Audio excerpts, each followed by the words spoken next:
Hey,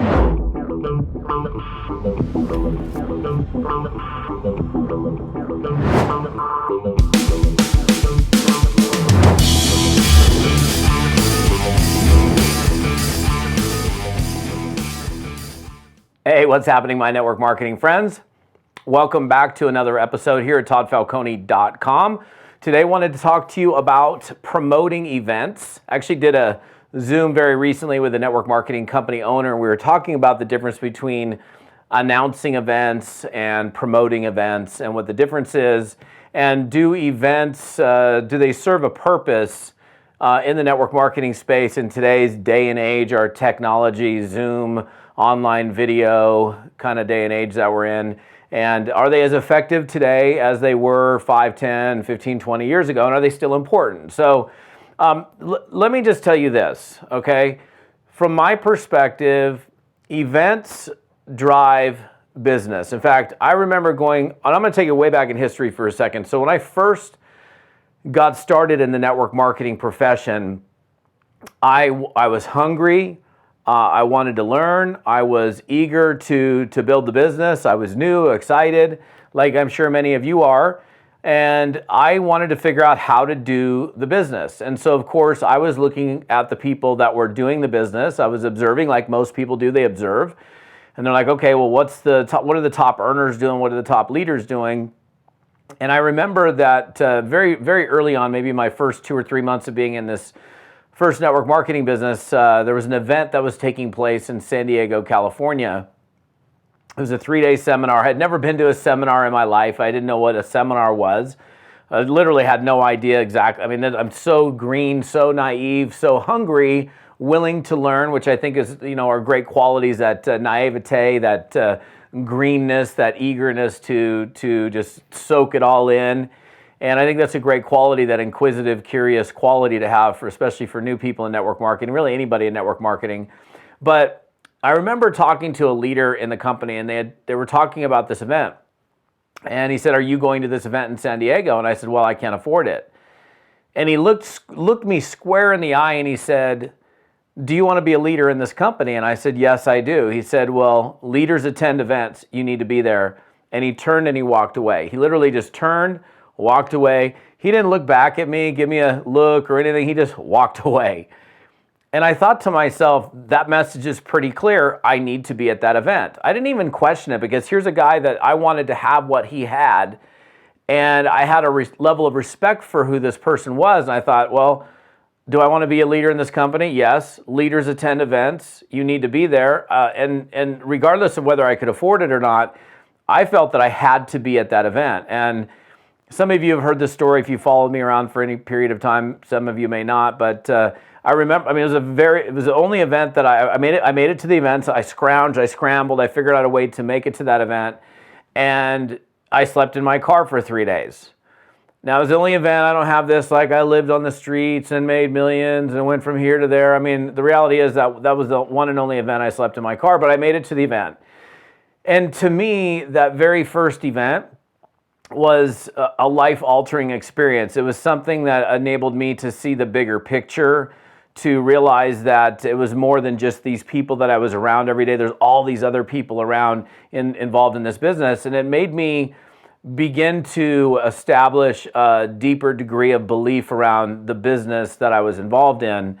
And that's an ongoing journey for many people, but it was the beginning of my solidifying of my beliefs around that which I was involved in. And, so I attended the event. I've obviously attended thousands of events since. Now let's fast forward to today. In today's marketplace, are events important? Well, I think regardless of what technologies that we have available to us today, like you watching me on video, whether this is wherever you're catching me on YouTube, maybe you're catching me on my page at toddfalcone.com. Maybe you're listening to the audio version of this on podcast and you don't actually see me, that's fine. But with all the things that we have available to us, like Zoom, for example, you can Zoom to hundreds or thousands of people. Is that the same as being around people? I don't think it is. I think when you are able to hug and touch and shake hands and see people and feel the energy and be around other human beings, it just leaves a different impression than even like watching a live stream. Like, okay, so I've got a choice of watching an event on live stream versus being there. There's a very big difference between you sitting in your living room. Yes, you can get the content. Yes, you'll get all the information, but you're not going to get the feeling that everybody else had by being physically at that event. So yeah, I think events are huge. Even myself as a speaker and a trainer, because I go to a lot of training events, to me, every single time I go to a training event, the way I look at a training event is like fuel for the gas tank. So you go to an event and it's like you're getting your tank filled up. And then when you leave the event, you're trying your best to hold on to that fuel, that ether that you were in. But over time, the longer you're away from an event, it tends to dissipate. Even if you're really good at holding on to the energy, most of the time people are at a really peak state when they're at the event, and then they leave and they start that starts to deteriorate over a period of time, which then you're fired up for the next event, which gives you that fuel. And it's not about rah and let's cheer you up, let's get you going. And look, I know some events are like that, and many events have and will certainly excite you and excite your senses and all of that. But it's about being around other like-minded people. It's about learning, how to do the business, learning new announcements that your company has coming up, understanding what it is that you're involved in, who this company is, who the people behind it. It enables you to really get the bigger picture of what you're engaged and involved in. And so, number one, yes, events are vital in today's marketplace for sure. Maybe we don't do live like when I started in network marketing, we did live events or briefings or in-home presentations, and the building was based upon a one-to-one or one-to-many experience, meaning, okay, I got people in my house, we're doing an in-home, we have people coming in for a business opportunity presentation, and they had to physically be there. Now with video, we can provide a presentation for somebody from, who's next door to us or from across the country by utilizing technology. But from a long-term building standpoint and building in beliefs and creating culture and creating community, you just can't replace a live event. It can't be replaced. So now, how do you go about effectively promoting events? Because it's interesting, I'll speak for different groups and they'll have people that are have registered early and they sold out, right at the very beginning. And then there's other ones and we're like a month out to the event. And I'm like, hey, how many tickets do you have sold? Well, we've only sold 50 tickets. I'm like, well, you're telling me you got 500 people coming to this event, but you only sold 50 tickets and there's 30 days to go. Then that tells me that the culture in that company is not necessarily event driven or promotionally driven, where, in another company, for example, they'll be sold out in a matter of minutes. So I think what you've got to decide for yourself is making these major events, Super Saturdays, regional events, national, international conferences, a priority and part of your culture. And instead of just saying, hey, the events happen and hope you attend, first thing that I would personally do is the moment that tickets go on sale, I'm buying my ticket for the event. I'm making my airfare reservation. I'm making my hotel reservation. And then I'm immediately communicating that to the team. And communicating it in whatever format, however you communicate, through Zooms, through Facebook groups, through one-to-one, through however you happen to communicate. Hey guys, check it out. The event's happening. They just put tickets on sale. Right now is the best pricing for tickets. Early bird pricing is always typically lower than last minute pricing in pretty much any ticketing situation. And I will communicate, hey, I've got my tickets for conference. I get in Thursday. I'm staying at the Marriott Hotel. I fly in at this. I leave on this date. So the team knows that you're going. And, for example, if you have a plan, let's say the event's 9 months in advance, I'll still buy the ticket immediately. That way I can communicate with honesty and integrity that, I have my tickets, I've made my airfare reservations, I've made my hotel reservations. And there is essentially a fear of loss as well, legitimate fear of loss for most of these opportunities, because the room block at the hotel will likely sell out. That means you're not going to get the best rate on the hotel if you do it last minute. You get typically a better rate on an airfare if you buy in advance. The event itself may sell out. In fact, I know situations where people were planning on going, but they were planning in their mind to go, but they didn't go because they failed to buy tickets early, and then the event sold out. So I would use that legitimate, real fear of loss in your communication with people, and to me, again, it's I gotta be the person that's setting the example for the rest of the people. How can you expect your team to attend an event if you aren't attending the event yourself? Well, you guys need to go, but I've seen enough of these, I'm going to stay home.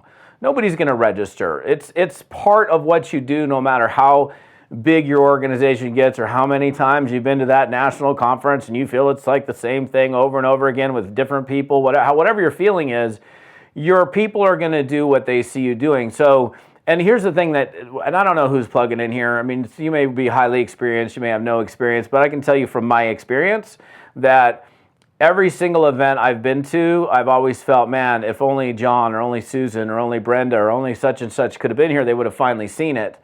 And unless you've been to a major event and experienced that, you don't know. But once you go, once you do it, then you're like, holy smokes, why have I not been here year after year? Why have I missed, or kind of, oh, that's not that important to me. I'm going to, like, because when I started, I was like, hey, can I just make some money? What's this event thing all about? I don't need to go. I just want to make some money. And I didn't get it. I didn't understand it until I went to that first event. I learned a ton. I developed a deeper level of belief around the business model, around the company that I was involved in. I met some amazing people, and I walked away from there fueled up and energized and ready to go do business. So buying your tickets early, communicating to your team, making it part of what you do. Like, your team attends events. It's not even an option. Like, when this guy said to me, he said, do you want to be a leader in the company? And I said, I do. He said, well, you need to be at the event then. And he walked away. And that was a very clear message to me. Like, you need to be at this event if you want to be a leader in this company. That, to me, being a leader in the company, you got to be at the event. And because I wanted to be a leader in the company, I felt like I had no choice. Of course I had a choice. I could have come to the event or not gone. But because I had such a desire to succeed in that business, I went to that event, and I've never missed an event since. And so, I don't care what you got to do. In some cases, I've rented houses for people, I've rented buses, I've rented vans, I've piled multiple people in hotel rooms. I've done whatever I had to do to get the people to the event. And the thing, my feeling also is this: if you can't afford to get to the event, you can't afford to not be at the event. And, especially it's one thing if you're 18, 19, 20, and you're young and you've never made any money in your life. But by the time you're like 30, 35, 40, 45, 50, and if you don't have the money or the ability to buy a ticket, airfare, hotel, and the ticket to your conference, something needs to change. And so if you're making the excuse that I can't afford the event, in my opinion, you can't afford not to be at that event. So it's beyond just announcing it. It's making it part of your culture.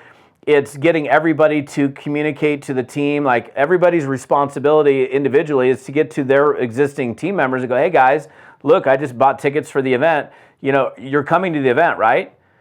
You're going to be there. Can I count on you to be at the event in September? I want to know who's coming on my team, who's committed to really blowing this thing up. So, are you committed to coming to the event? Yes or no. And you'll kind of also figure out who really is committed. Now, even if you're great at promoting events, you're going to have some people that register, and you're going to have some people that choose not to register. And I think that they're demonstrating their lack of commitment. And don't get mad at me if you're like, oh, I'm committed to the business, Todd, but I didn't go to the event. I couldn't afford it. Well, if you really wanted it that bad, you'd figure out a way to do it. You'd sell some bike in your garage or something that you're not using.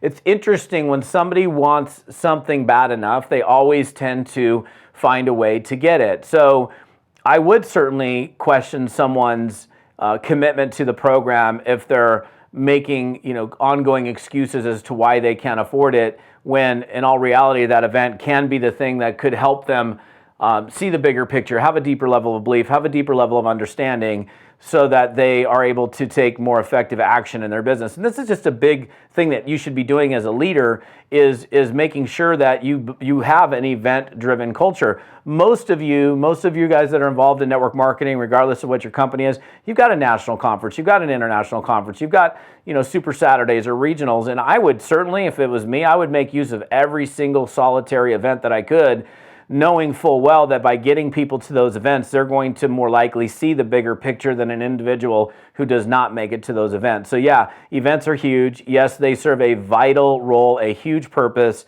in establishing beliefs and establishing expertise and helping people feel a deeper sense of community.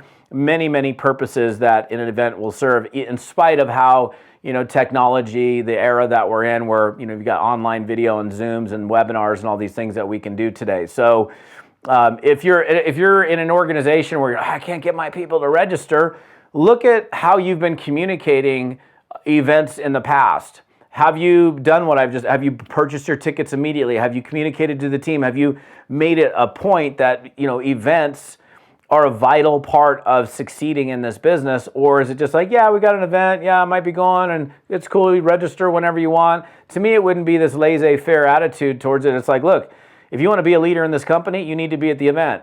You want to demonstrate what it means to be a leader? Then get yourself registered. You can run contests for early registrations to incentivize people to register early. You can create a VIP group, if you will, for people that, hey, the first 50 people on my team, the first 5 people, the first X number of people on my team that registered for the event, we're going to do a VIP dinner. Well, you can do all sorts of different things, but I would be looking at your current strategy with regard to getting people to events. And if you're either not getting a lot of people to events, or people are registering very last minute, then that's a reflection of leadership. That's a reflection of what the leaders are doing. Because in a well-run organization that promotes events and understands promoting events and the power of it, those people are getting their folks registered super early. The event's sold out. They can't even get any more tickets because it was sold out the first few months. And that's powerful. That's the kind of culture that you want to have, where people are getting registered super early. And you know what? And if you don't know because you haven't been to an event, just go. And then when you go the first time, you're going to be like, holy smokes, I wish I had more people here. Again, I've never been at any network marketing event where I said, oh man, I wish I had less people at this event. Gee, it sure would have been nice if I had half the amount of my team members at this event. And I can tell you right now, your income is definitely going to be a direct result of how many people on your team attend those events. So the more people that you have attending events in your organization, I promise you, the larger your check is going to be. So I'm not sure where you're catching me. You might be catching me on YouTube, which is great. You might be catching me on my podcast. I want to hear from you. I want to hear your comments. I want to hear your thoughts on events and the priority of events in your existing organization. The rest of this episode, you can find all the details on my website at toddfalcone.com/episode 62. Again, that's toddfalcone.com/episode 62. So appreciate you for plugging in. We'll see you next time. Have an amazing day. Stay fearless, my friends.